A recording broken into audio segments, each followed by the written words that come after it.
Қайырлы күн, менің каналыма қош келдіңіздер. Бүгін сіздердің назарларыңызға өте тамаша болып шығатын, ешқандай да қуыруды және буда пісіруді талап етпейтін, бар болғаны пеште ғана пісетін тамаша котлеттердің рецептісін ұсынғым келіп отыр. Каналыма тіркелмеген болсаңыздар, тіркеліп, дәл осы видеоны соңына дейін қарап, тамаша котлеттерді бірге дайындайық.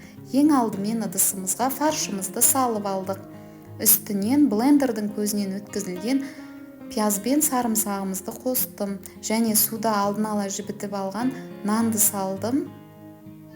Татымына қарай тұз, қара бұрыш және бір жұмыртқамызды салып, осы фаршымызды жақсылап отырып араластыратын боламын. Менің каналымда осы котлеттердің рецептісінен бөлек ерекше керемет кешкі астардың және салаттардың, тәтті тағамдардың видеолары, рецепттері өте көп. Каналыма тіркеліп қоюды ұмытпаңыз.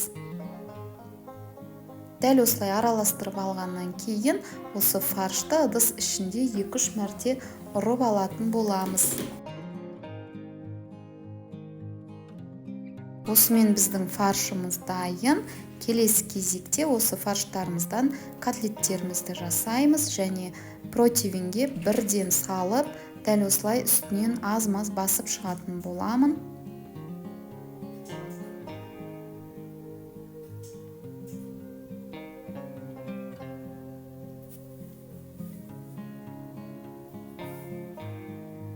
Менде дәл осындай 9 котлет шықты.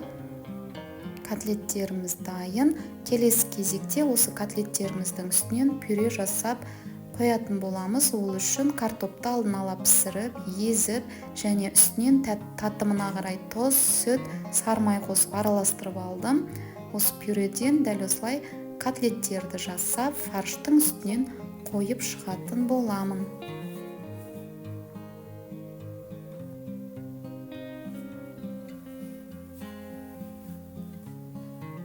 Келесі кезекте үстінен сырды үккіштен үгітіп алып, сыр салып шығатын боламын.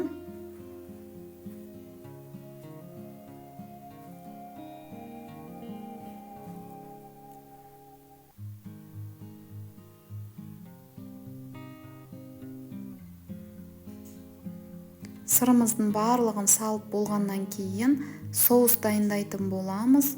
Ол үшін ыдысымызға 1 ас қасық томат және 2 ас қасық қаймақ қостым.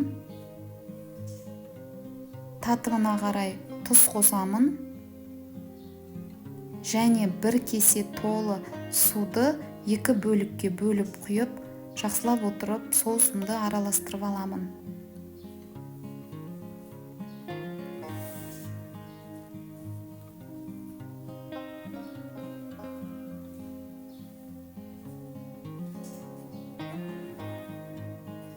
Дайын болған осы соусымызды котлеттеріміздің жан жағына құйып шығатын боламын.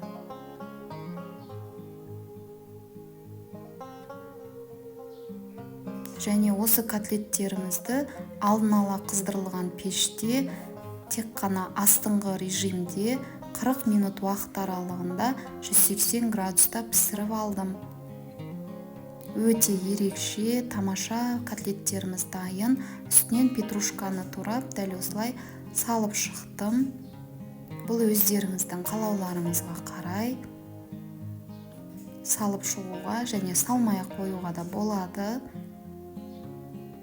Гарнирге гречка пісірдім. Гарнирді өздеріңіздің қалауларыңызға қарай жасасаңыздар болады. Өте тамаша котлеттеріміз дайын. Менің каналыма тіркеліп, лайк басып, комментарийға жаза кеттіңіздер. Дәл осы котлеттерді менің рецебім бойынша дайындап көруге кеңес беремін. Бір жасағаннан өте ерекше, керемет болып шығатын котлет. Назарларыңызға көптен көп рахмет. Сіздермен бірге болған Мақпал Ерболатқызы. Келесі рецептерде кездескенше сау болыңыздар.